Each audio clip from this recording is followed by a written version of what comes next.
All right, good morning, everybody. I'm so glad that you hopped on this morning to join me. And as Jessica said, thank you for your flexibility. I always prefer being in person, but as you know, that doesn't always work out. My name is Cindy Maravich, and my official title is the Senior Environmental Educator at Inniswood Metro Gardens. And in that title, I teach about any number of nature and gardening topics. My first degree was in horticulture, so I do enjoy plants. But I also have a degree in education, so I try really hard any conversation to try to educate. Today's program, I was talking with Jessica about what we might talk about in December, and honestly, the winter garden is always kind of like people are always just like, it gets real Scroogey this time of year. Not a lot of people like winter. Or if you're like me, you're a little overly enthusiastic about winter because I have always loved winter. And so some of the things we'll talk about today, you might notice that some of the photographs and conversations might have to do with what's happening during the growing season in the warmer months, because that will affect what's going on in your garden in the winter. So today, here's what we're going to do. I want to talk to you about things to look at in a garden that can be aesthetically pleasing and interesting. We'll talk a little bit about some of the work that can be done in the garden. So things that you can be doing in the winter to help prepare your garden space. And then really just the wonder and what kinds of things are happening outside that you may just overlook and forget about. So is it really a winter wonderland? Again, this could be a meme, right? Like everyone has that one friend that's like, I hate the cold. I hate it. And then there's the other person that's like, it is so exciting. Aren't you so excited? I can't wait till it snows. And then in my case, those two people marry each other. So that, can become sometimes a conversation piece because my husband hates being cold and I don't mind it in the least bit. I'm a good person to wear a sweater. So is it really a wonderland? I hope that at some point today you'll get that out of this conversation. I tend to have a lot of things to talk about, so I'm going to try to make sure I continue to move at a pretty quick pace just because I don't want to keep you guys over the time limit. So again, like I said, what's something that's worthy of a second glance? What work can be done in the cold months? And really and truly, like Santa cannot be the only person that's like looking. So in the winter, it's a perfect time to have a watchful eye, make observations, and just pay attention to what is going on outside. Because we tend to get really wrapped up, particularly in December, right? Because there's so many different holidays we all celebrate. And there's so many different functions and responsibilities and end of the year stuff. And so keep in mind that there's still a lot happening outside, even though it seems like everybody's sleeping. So in this case, is this something that's going to make you have a second glance? Yes, definitely worthy of a second glance. Okay. Like, okay, this is from the internet. This is not my cat. I don't really have any cats, but this is fantastic, right? If you're walking through or looking at pictures, you're going to be like, oh my God. Oh, wait, let me just look at that again. And the garden does that too, right? Sometimes it can look like a postcard out there. Like this is a scene from the parking lot a number of years ago at Inniswood during a snowstorm. And again, like this is just a Christmas card, right? But it can also look like this, like the last couple of days here. Like I'm looking out the windows of the Innis house right now, and it's, not sunny. But there's still beauty in the gardens, and there's still things that can draw your attention and perhaps is worthy of a second look. So here at Inniswood, we have a number of specimen trees. Some, that might be a little bit more obvious to you, like a paperbark maple, obvious in the sense that you might have seen it in your yard or some in your neighbor's landscape. And the same with an oak leaf hydrangea. Those oak leaf hydrangeas can hold their leaves for a long time. The flowers dry out and look fantastic. But I always think the thing that gets overlooked is that really awesome bark. And not to be stood up by the sycamores, which any walk at Inniswood, you can see a number of sycamores, and they are just in their true glory in winter because that bark is so standoutish. And if you look at them even from afar, you can see that white, they're more white as the taller they are. So these would be like the 60-mile-an-hour trees. Like if you're driving 60 miles an hour and you see that through your window of the car, you should be able to say that that's a sycamore. And I find it to be really striking. And sometimes, particularly if the sun does come out in the winter and there's a little bit of snow, it is just like a spotlight on those trees, like a natural spotlight. Here's a couple of my other favorites that I really think are underappreciated in the winter garden, and probably we're mostly familiar with them. Nothing super new here. Inniswood boasts a ton of hellebores, also called the Lenten rose. This is one, the photo here has a nice flower in it. So this was taken in the spring, maybe even early summer. But these things are pretty cool because they are they're evergreen ground covers.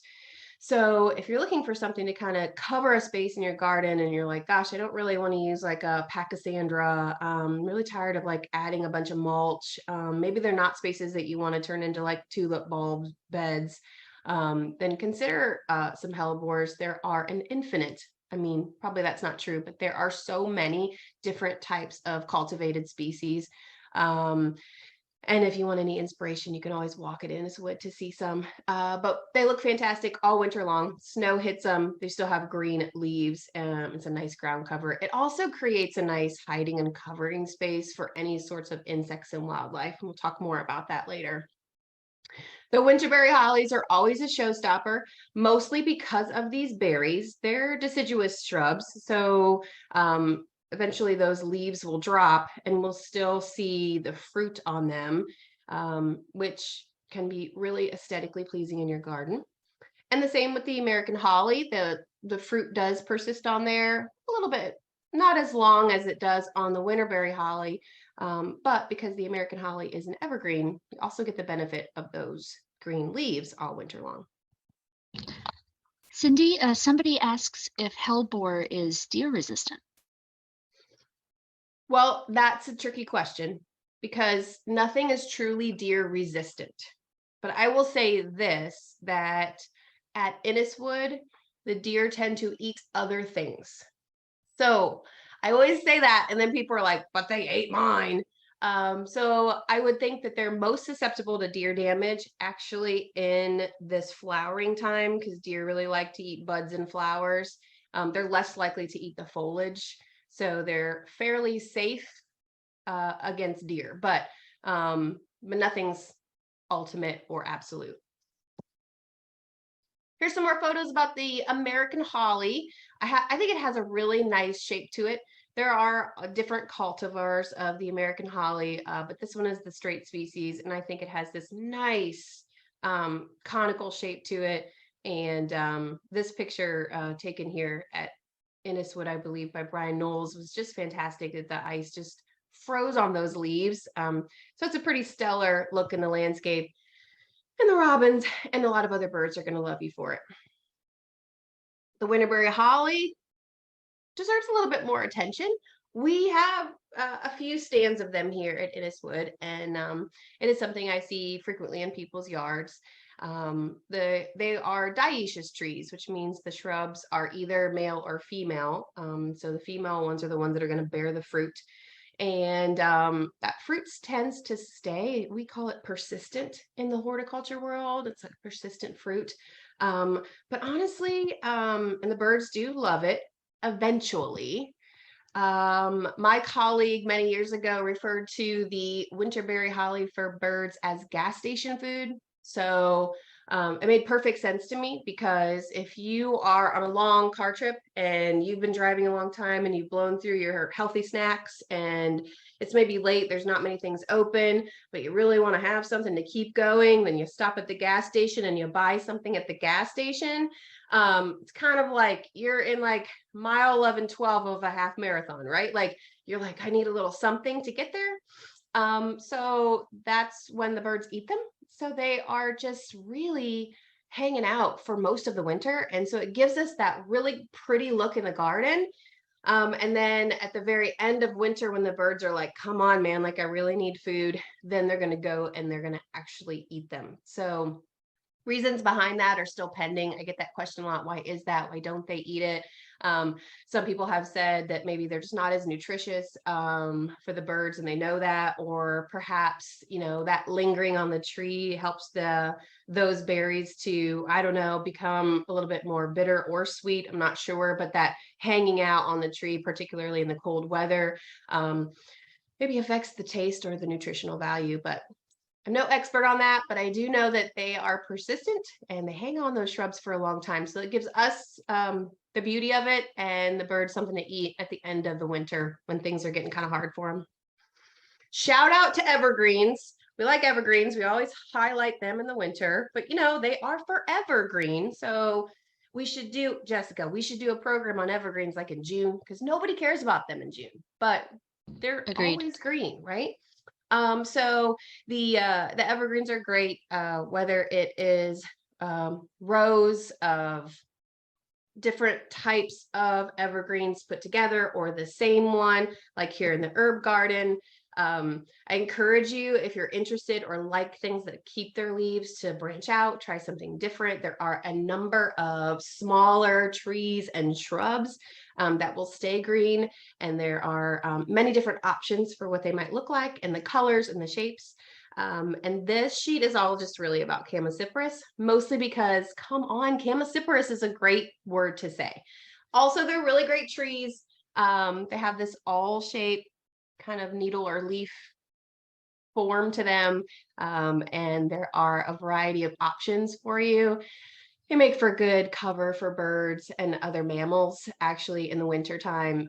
So they are a true benefit to the gardens, but can add some really interesting color if you like evergreens and having some different colors in there. Plus, if you have a Chamaecyparis spicifera foliifera aria and you talk about that, people are gonna be like, oh my gosh, she's like the smartest person. Or, they'll be like, please stop talking like that. I think it's a great word. And they're really, really, it's a nice group of trees. Here's a picture of a really stellar, it's been a really nice plant here at Inniswood, up in our orchard beds in the sister's garden. Very prolific, so it takes up a pretty large stand. It's a nice grouping. It's a nice perennial, native perennial. It's a mountain mint, and the flowers are just amazing. They really encourage multiple types of pollinators through the growing season, but also predaceous spiders and wasps. So a lot of different critters will come and feed on these flowers. And honestly, then it turns into this in the winter. So right now it's looking like that. I mean, that's really quite beautiful. The flowers are not very large, but there are many of them. So that has a real great aesthetic impact in your garden in the winter. And honestly, they make for a nice addition if you're somebody who does containers or brings in greeneries for wintertime. Those seed pods from that Virginia Mountain Mint actually are pretty stellar in those kinds of arrangements. At Inniswood, we have a great staff and also a large group of volunteers who do a stellar job in making the gardens look fantastic, especially in December. And so this is one of the containers that was done by our volunteers a few years back, which can easily be done by just taking a few cuttings from all of those evergreens we talked about. Okay, so is there work to be done in the winter garden? Yes. But is it really work? Because this, I'm going to be honest with you guys, is a picture of my dining room table last night. As I was like, oh, I should probably be, working, catching up on some work. I had been at a school the last 2 days and hadn't been in the office and wanted to touch base. And then I looked at the mail and my new catalog came from Baker Creek. And I was like, I'm just going to look at this instead. And I thought, oh my gosh, this is just too ridiculous. So I was just putting off work to do work by looking at my catalog. So some of you might have gotten yours as well, but it's really nice eye candy for gardeners. But it's also a great time to plan. I mean, wintertime can be a great time to recoup and think about what worked well and what didn't work well, and procuring some seeds for the next season. And, getting seeds and ordering seeds is fantastic in December, January. But unless you're growing microgreens, which we'll talk about next, do not start growing things. There's only certain things that you can grow in the dead of winter that don't require a little extra help. So let's go through those real quickly. Oh, I'm out of order. But you can also do some pruning. So it's a great time to do winter pruning, particularly on oak trees. This is a perfect time to contact your arborist or do the pruning yourself if you need to clean up some of your oak trees. It's really actually very safe to prune oak trees in the winter months because our oak trees, particularly those in the red oak family, like pin oak and red oak, they are highly susceptible to oak wilt, and oak wilt fungus can kill them very quickly within a month or two's time. And that is actually moved from a beetle called a picnic beetle. Looks very much like a ladybug type of beetle, but that's the vector for that fungus. And so it actually will move that fungus from tree to tree when there are openings or wounds or sores in the tree. So should not be pruning oaks anytime between like April through October. So the winter months are really the time to make that happen. And that's the case for some other trees too, but it's super important for oak trees. So if you have an oak tree or, are thinking about that, just keep that in mind that this is a good time. And I always recommend contacting an expert. So even if you just have an arborist come and do some consulting for you, sometimes they're even a little less busy in the winter. I'm going to say that and somebody's be like, that's not true. But sometimes that's the case. So now's the time to contact them, see if they can come and do some consulting and possibly even get on their calendars for early next year to do some pruning. Okay, so if you're going to grow things year round, you can do that. You can do a cold frame setup like my good friend here does. She grows a lot of cool season like leafy vegetables, lettuces and kales and cabbages throughout the year because they actually, as long as they don't freeze, they can continue to grow. So it's important to keep them protected. So you can create something that's a little bit more ornate and elaborate like she does. You can do something a little bit more simple up against the house where it can stay nice and warm with just some window panes. You could even do it with a couple of straw bales with some like a window pane or plexiglass over top just to kind of keep them warm enough that they can continue to grow, but not warm enough that you need like a greenhouse warm temperature. So that's an option for continuing to grow throughout the winter. And in December is a good time to start thinking about those kinds of things. Like if it's something you're interested in and you're not sure about, or you maybe haven't done before, now's the time to start reading about it and looking into it. I'm hoping to here at Inniswood, either in January, February, bring in some folks who are much better than I at growing things in milk jugs and getting your early crop started. And so be looking for those kinds of programs this winter because that's the kinds of things you want to be looking to figure out how to do. So if you're like, gosh, I really want to stretch the growing season. I had a good year in my garden and now I'm kind of like, now I have to buy lettuce from the store. But you don't necessarily have to if you got the right setup. So it's something to consider for the winter garden as well. Okay, now if you're going to grow seeds, some of us just can't help ourselves. I got that catalog out last night and I was like, man, this is so cool. They had some great varieties and I was getting all excited. And then I was like, how can I set this up? And I want to make sure I can put it in my windowsill. Okay, if you're going to grow things in December, you should be growing microgreens or using your cold frame to grow those cool season leafy vegetables. But don't start growing seeds that you want to have for next year. It's far too early for even things like peas and beans. That should be like a later winter type of activity for your garden if you're trying to grow in the middle of the winter. But a few years ago, I got really excited about this topic, and likely you have heard about it. There are books and great experts online teaching how to grow microgreens.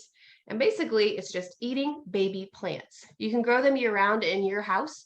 You just need a shallow, like 2 to 4 inch container. Fill it with soil. You can do a broadcast seeding like I've got going here. You can put them in little plug trays if you want. But basically, the idea behind the microgreens is that you are then going to consume them right after they have their first true leaves. So our plants are going to germinate, those seeds are going to germinate, we're going to get plants growing, and we're going to see these pictures look upside down, don't they? Anyway, you're going to see first, when your plant starts germinating, you'll see these first leaves. Those are cotyledons. They're not true leaves. That's that plant saying, gosh, I need to start photosynthesizing. I got to have a way to like capture that sunlight energy and make my own sugars. And so I've got these little leaves. And then they're going to grow the true leaves, which are the next set of leaves. So you can see it here with this radish. The radish is true leaves here. See that really cool shape they have to the cotyledons. And this is the actual radish leaf. So it's got a true leaf here. These are the cotyledons. And that's when you would harvest them. So they're only going to get that big. You cut them down at the base. This would be right where the soil is. And then you can eat them. And we grew those here at Inniswood a few years back when I did some programming on microgreens, and they were delicious. These are sunflowers and radishes. Radishes do kind of have a radishy flavor. But I thought it was great because I don't mind a radish flavor, but I hate the radish texture. I don't want to eat that tuber. I don't really like that part. You put in your salads or as a garnish or put them in soups and stews. And so I encourage you to look into that. It's a really fun thing to grow in the winter months. Sunflower was really cute too. We talk about leaves and leaves and leaves and leaves and leaves in the fall.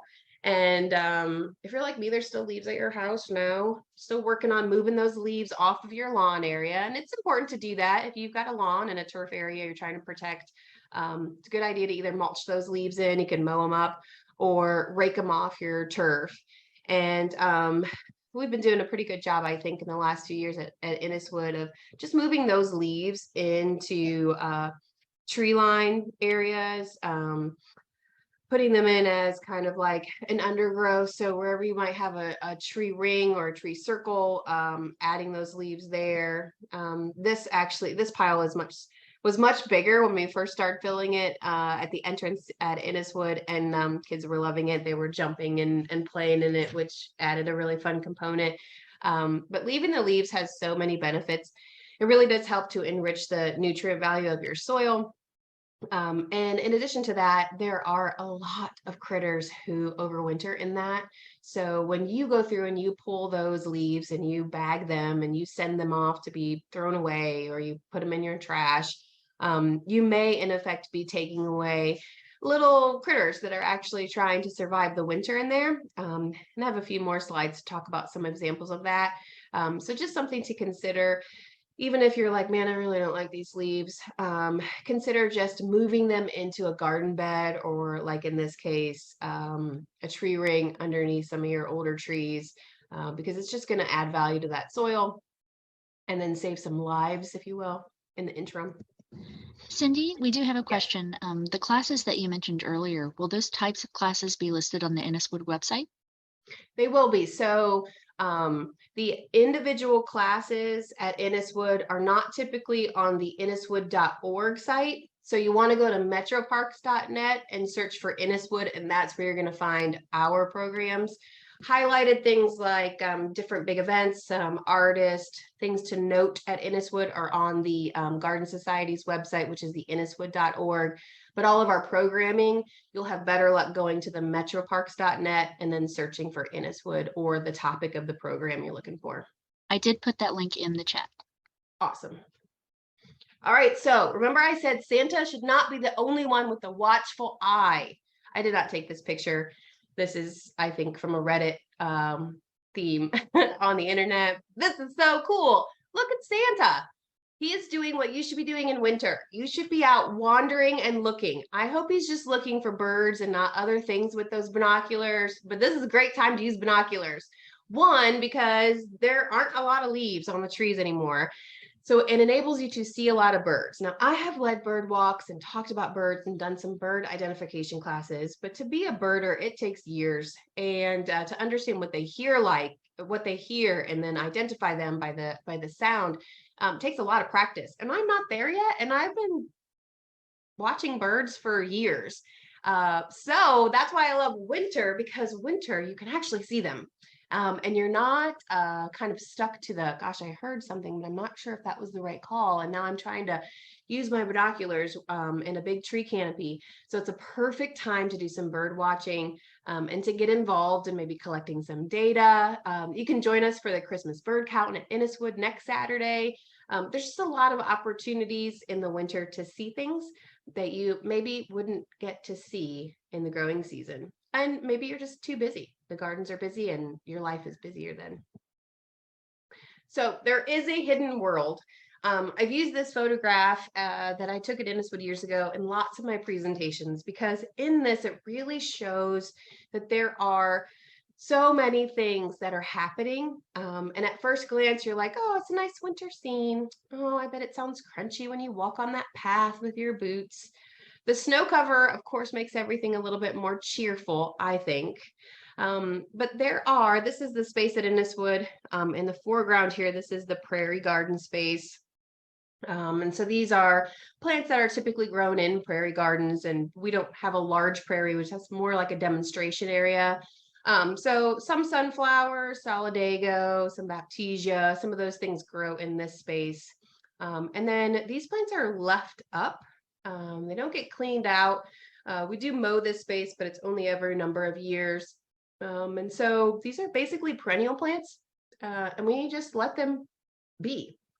And so I tell people all the time, if you can tolerate this look at your home, please do that, because there are a number of things that can benefit from leaving your perennials up through the winter, including different kinds of insects particularly.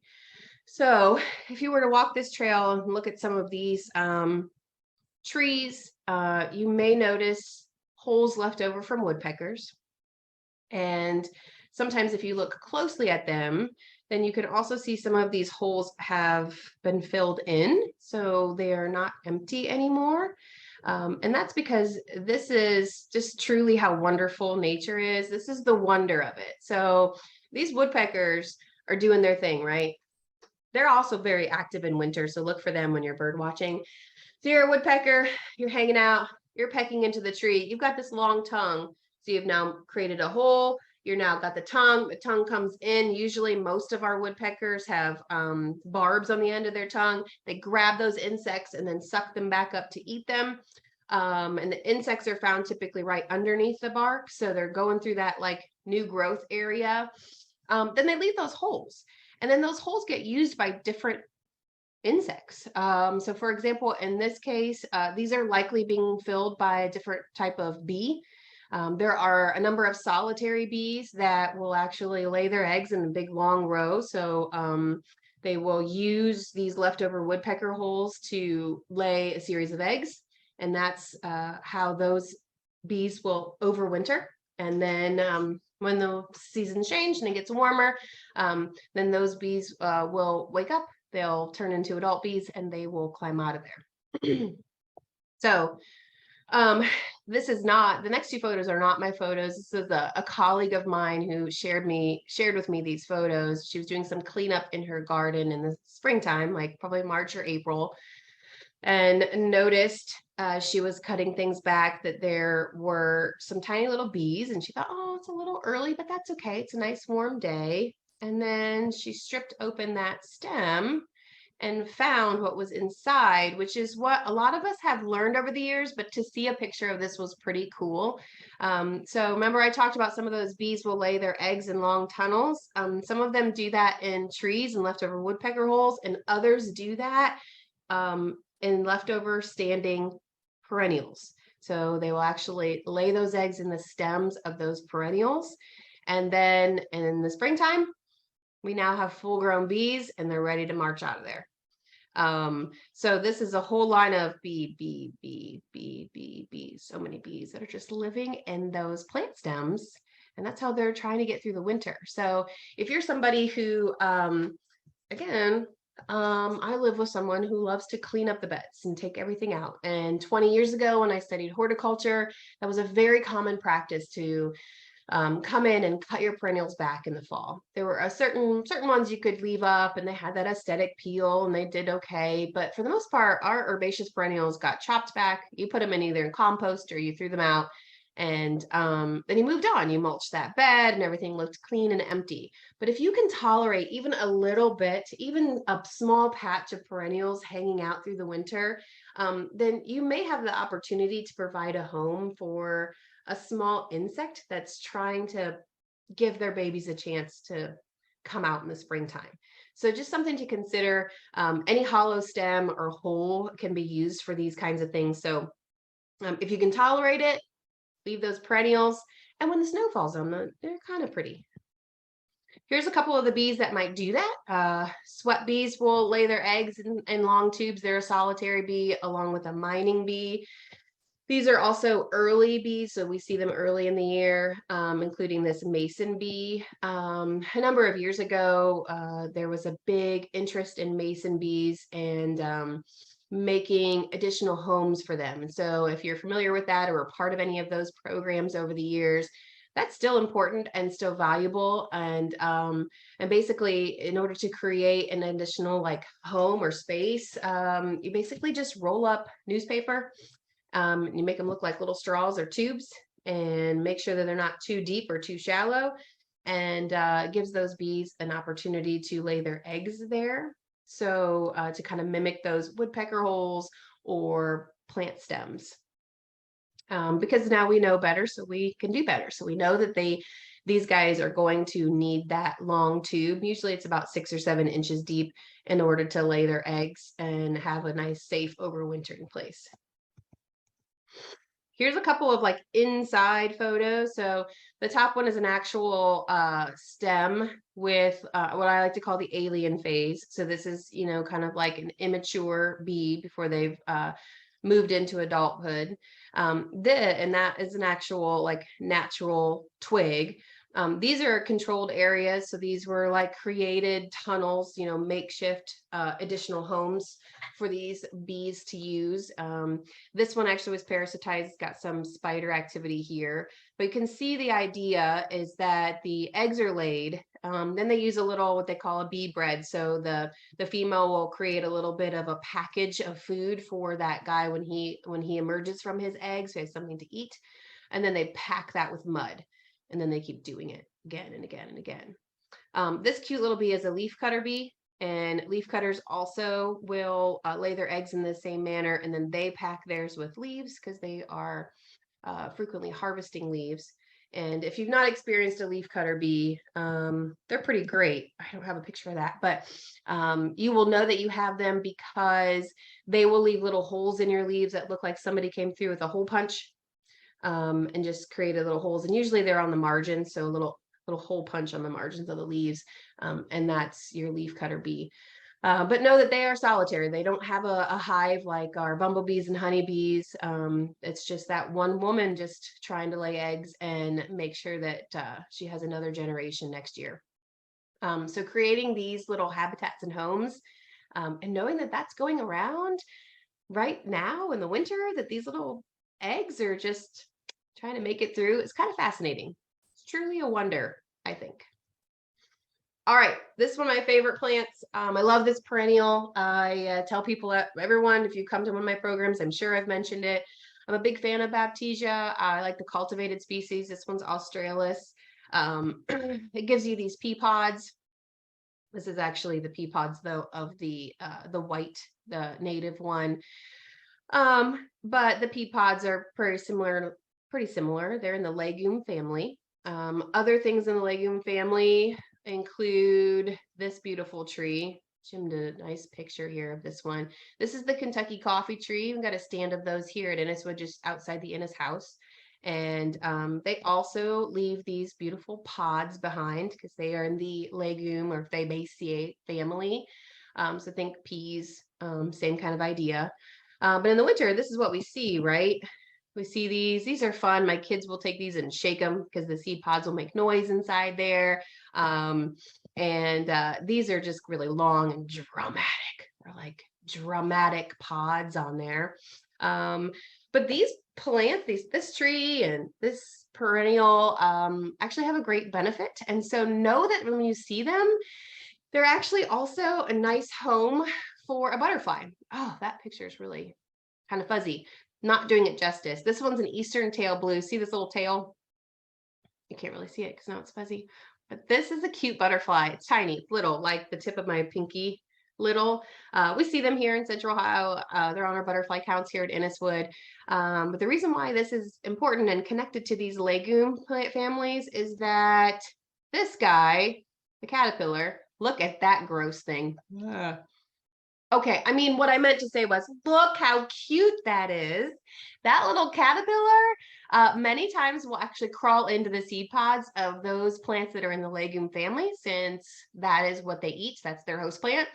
So they will actually crawl into these seed pods. I'm pointing like you can see me.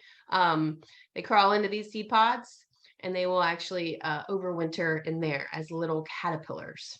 So another reason to keep your perennials up, and know that when you see those kinds of pods, they could also be not just holding seeds for the next generation of plants, but holding baby butterflies for the next generation of butterflies. Winter's a great time to feed the birds. I like to mention this because some people are bird feeders, some people aren't, some people can't, some people won't, some people are interested but have a bunch of challenges to it. And so at Inniswood, we only feed our birds in the winter months. And that's why I wanted to highlight it today, because for us, it is a true sign and change of the seasons. We have a really wonderful garden here with lots of different types of food for birds, and so including insects and berries and nuts. So in the growing season, we don't feel the need to provide additional food for them. So the only time we feed the birds at Inniswood is in the winter. You might choose to feed birds year round at your home, which is fine too. But I think that the value of feeding birds in the winter is very helpful, particularly if the weather is very cold or snow covered. We will notice always our bird counts are higher after a snow, because it's more difficult for these birds to glean insects and find berries and seeds to eat when it's covered in snow. And so it gives them an additional location to find food. And then the other thing to note about this is that it is more helpful, kind of like that gas station food on the winterberry hollies. It's very beneficial for birds to keep those feeders up later in winter as opposed to early winter. So if you haven't gotten your feeders out yet and you want to put them out now, that's great. And then when it comes to like March and April, try to hang on to them until you got some really nice pop out of leaves in your garden or your neighborhood, so that you know that the weather's warming and there's food for them to eat. Because late winter is when they're really, again, at the end of their road trip and they are tired and they're hungry. So that's when it's most beneficial to feed birds and have that extra supplemental food. Oh, the other thing is, if you can, provide some water. We have a heated bird bath at Inniswood, which is what you're seeing here. But you don't have to go as fancy as that. Sometimes it's just a matter of putting a heated element or warmer water every once in a while in your bird bath. But having that fresh water can be super beneficial, particularly if there's not a lot of fresh water in your area. So even if you just have the old standard bird bath, make sure it's not always frozen. In the winter. In the summer, it's always kind of like, oh, we got the standing water, you got to dump it out, make sure we don't have the mosquitoes. But in the winter, when it's cold, it's more about just it freezing, and then it's kind of just useless for our critters. Here at Inniswood, not only the birds use it, but we also, I'm pretty sure because it's heated, some mornings when I come in, this bird bath looks like maybe the raccoons had a little spa night. I'm just saying, like, so you could be beneficial for all kinds of things, not just birds. Other mammals might also enjoy a little dip in your warm water, which you might like or not. So be prepared for that, but also a really wonderful thing to do for our critters in the winter. You might also see other things. This was out the view of my office window. And this is just another type of bird that you might see. At Inniswood, we see really just one turkey, and we've only seen it recently in the last few years, because I think there's been some construction along Sunbury Road at the edge of our property and has kind of moved them into the gardens. But they're still out and doing their thing as well. So if you see turkeys, you might find them at your feeders, or in our case, just peering in your windows. Okay, let me talk about this because this is not my picture. This is from a website all about squirrels. And I mean, come on with this. This is adorable. Squirrels are really just destructive, okay? I mean, I should have brought you, we have plant labels that have been chewed. We have benches that have been chewed. Fun fact, squirrels' teeth never stop growing. So if you're a squirrel, you must chew things in order to keep those teeth filed down. So they're constantly chewing things and they're constantly ripping things up, and they will jump on the bird feeders and trying to, steal the food. But my gosh, when you see this is adorable. And I only wanted to show you this because this is something, again, not my photo, but this actually happened to me many years ago. I lived in an apartment in Clintonville, and it was an older building, and it had a pretty deep well between like where the window, this would have been like like the screen, and then the window, there was probably like a good 6 or 8 inches between the screen and the window pane. And there were older windows, so there was like holes and it was kind of drafty. And there was one night when I was just sitting at home watching TV, and I just kept hearing this scratching. I was like, what in the world? And I had big curtains on the windows, and my couch was right up against the window. And I don't know. I remember getting a drink and being like, I don't know, maybe I don't know what's happening. And then something, just propelled me to open the curtain, and I opened the curtain, and I was like eye to eye with the squirrel, and that squirrel was terrified. It was like, ah, like claws up on that window and just like terrified. But it was just trying to find a home. I remember it was a cooler night, and they were, he's nest building for sure. There were 2 or 3 of them in there, and I had to remove that. That did not work well for me. I couldn't handle that, but you might tolerate it and be okay with it. It's pretty cute and adorable. If you see bird nest, squirrel nest, they look really messy. They're usually like in the forks of the trees. It's a wonderful thing to spot. In the winter, you can see them a lot more without all of the leaves on the trees. And the cool thing about these is that the squirrels actually will use them. So they do actually curl up and they will snuggle in, and that is a way that they stay warm in the winter.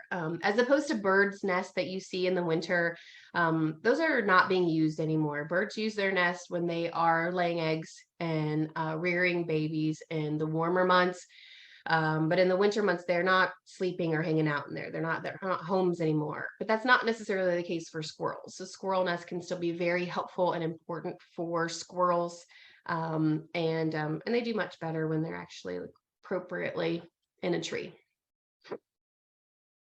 I mentioned woodpeckers just because they make those holes in the trees. They're very active in the winter. This one's one of our cute, smaller, downy woodpeckers, and fascinating story, but I get a little on tangent, so I want to talk about it briefly. This is a plant stem. This is a tall solidago. What's the solidago's common name? No, I can't think of it. It's got the yellow leaf or yellow flowers. It blooms in the fall. But it looks like when you see these, sometimes it looks like they have swallowed a grape, the plant itself, which obviously is not possible. But inside here is actually this bump is an insect gall, so it's a home for an insect. And inside there is a baby fly, and our birds know that. Some fishermen have told me that they know that. They find these, they can use what's inside there as actually bait for fish. But inside there is what that woodpecker's going after. So that woodpecker, again, the wonder of nature. So they know that inside there is a baby insect. Most of the people don't know that, right? Like we're humans who walk past these things all the time. You may not even notice that. Again, it's like the size of a grape. But know that the majority of the life of that fly, this is a goldenrod. It's a goldenrod gall fly. It actually, the adult comes out in May, tears a hole in the stem, lays an egg, and then moves on and is no longer alive. The adult doesn't live very long.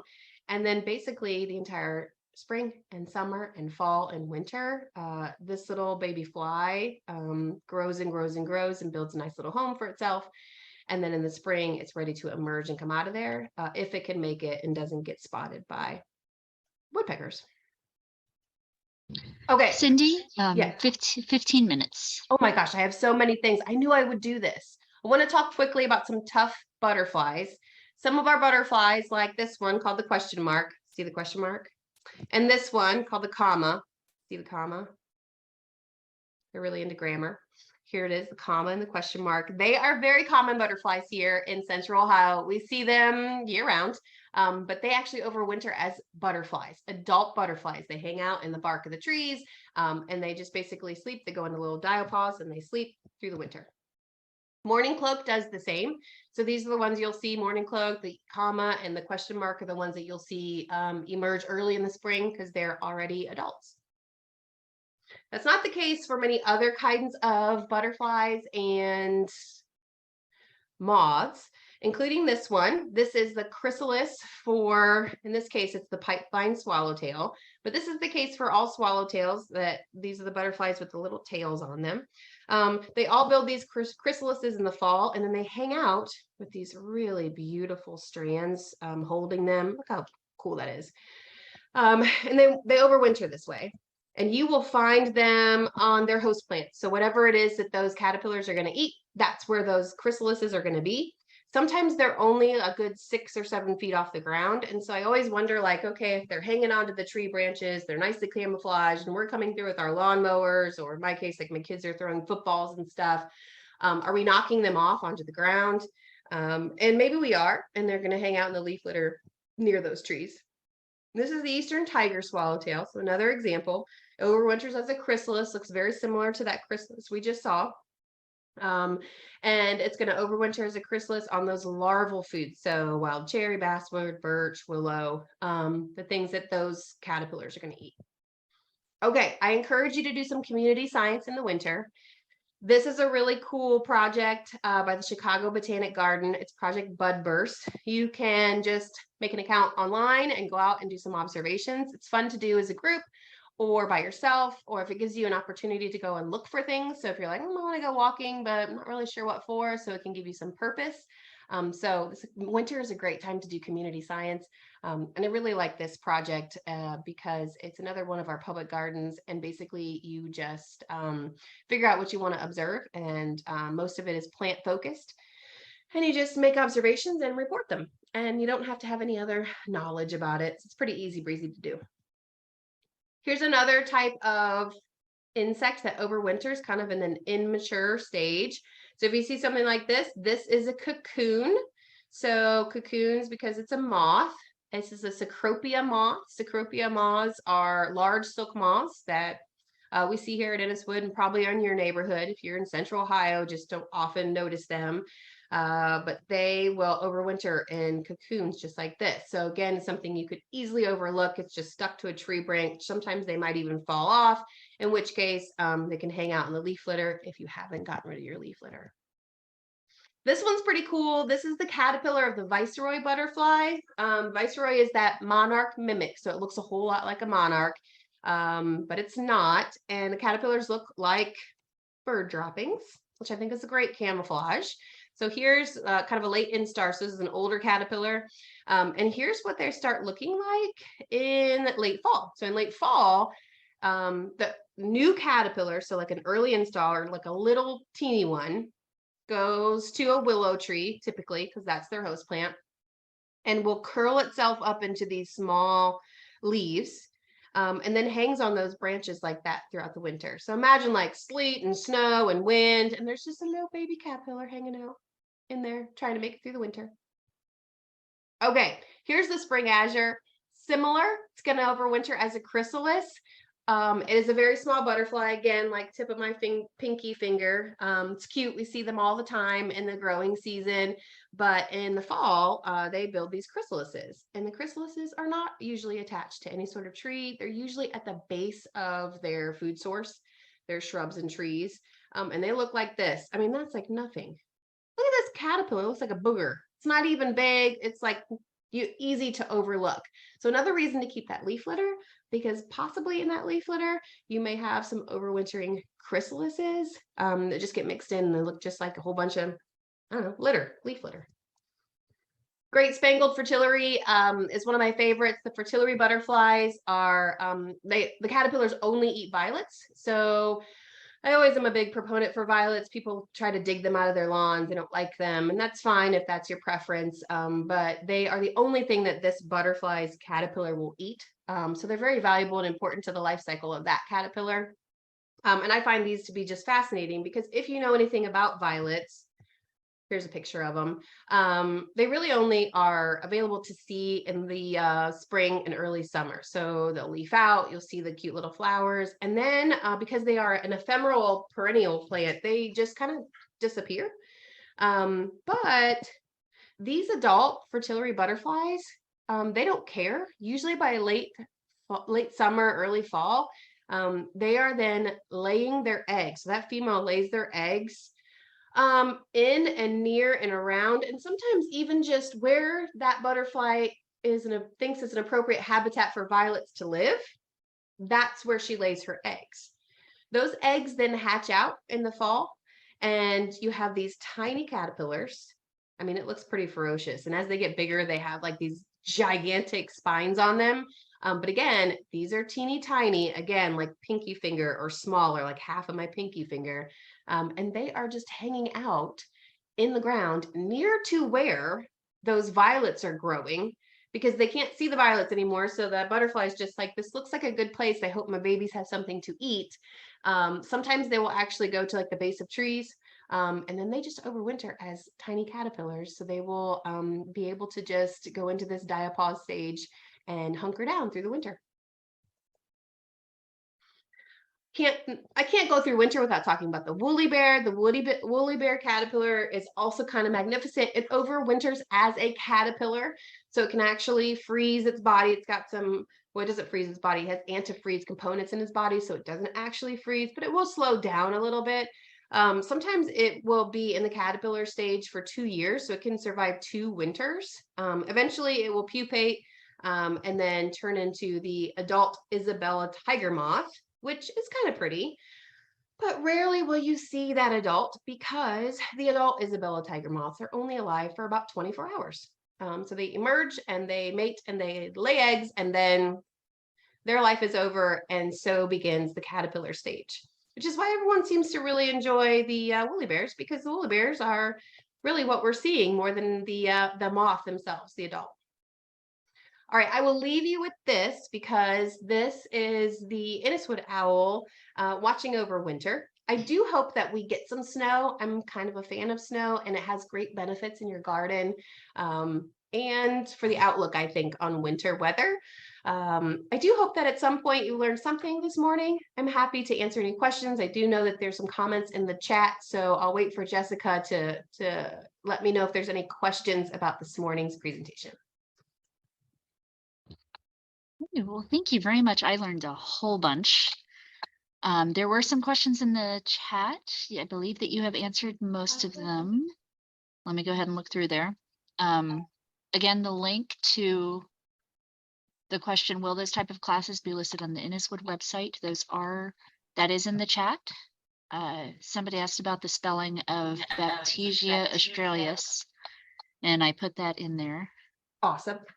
I also put a link to budburst.org, or it looks like it didn't create the hyperlink, but it's budburst, yeah, www.budburst.org is in there. But otherwise, everybody, please feel free to put your questions into the chat at this time. Oh, there we go. Should hellebore be pruned and when? No, not necessarily. We don't do a whole lot of pruning on our hellebore. What we tend to do here at Inniswood, which I think is a good practice, we a lot of times the hellebore beds usually act as kind of an evergreen cover in tree rings or in other garden beds. So we'll pack those leaves in there through the winter. Like I said, become great hiding places and shelter and cover for different kinds of critters. And then in the spring, one of the first tasks in the garden, so usually like March and April, we clean those beds out. So we pull that leaf litter back and clean them out. And at that point, you can trim things back if things are kind of like looking a little ragged, maybe didn't quite make it through the winter well. But beyond that, there's no need to really prune them or cut them back significantly at all. So we just pull out any of the dead leaves and clean up anything that didn't quite make it through the winter. But that's it. It's just that early spring task that we always do. Okay, thank you. I have quite a few comments saying thank you. Somebody says this is one of the best nature programs I've ever seen. So good job. Aw. Somebody also asks, how deep to mulch? How deep do you mulch with leaves? It depends on what it is that what it is you're mulching. I think it's safe to go a good 6 or 8 inches. The other thing too is it also depends on the kinds of leaves. Like sometimes those larger, thicker leaves, like if you got big oak leaves or sycamore or even like tulip tree, sometimes those can become a little bit more of a act almost like a weed suppression, but then also can sometimes, depending on what is growing in that bed, can deter that as well. So sometimes it's best to try to mulch those leaves if you can, and then put them in your beds. Then you can fit more in there that way. So there's probably a much smarter expert on that, but I'm going to say like a half a foot is probably safe. Any more than that can get a little dicey depending on what's growing already in that bed. I have a question. So I'm used to oak trees being kind of territorial, and do the leaves, like, are there any leaves that you shouldn't mix in with others, you shouldn't mulch deeply simply because of tannins or other things that might affect the soil? I mean, yes and no. I think oaks are probably not in that category, except for those things I mentioned previously. I think for the most part, it's more about inspecting those leaves for any sort of dangers like a fungus or any sort of issue. So once you mulch, diseased leaves into your mulch pile, it's really hard to get that out of there.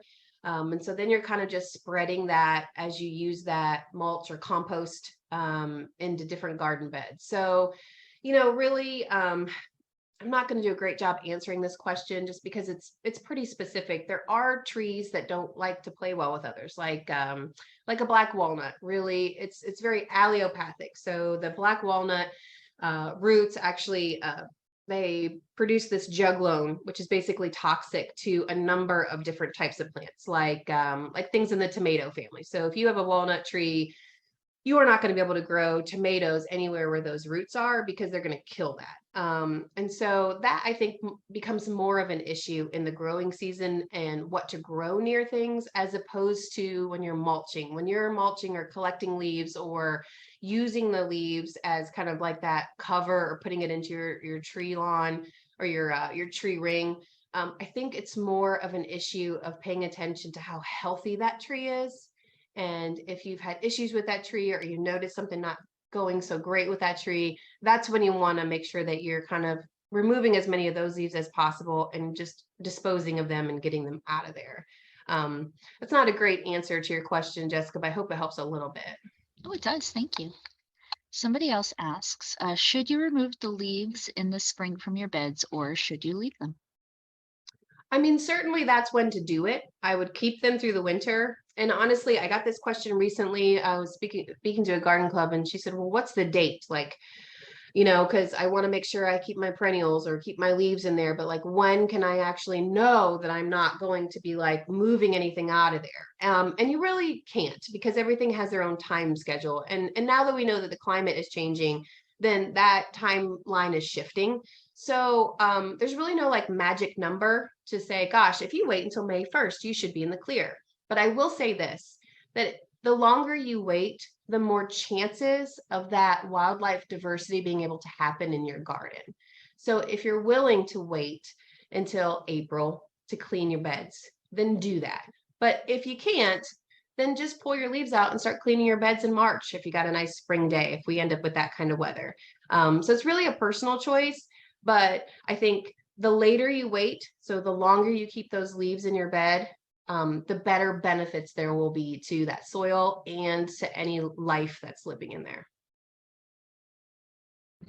Well, marvelous. Thank you. And honestly, all the rest of the comments are people just saying, great job. Please give more programs.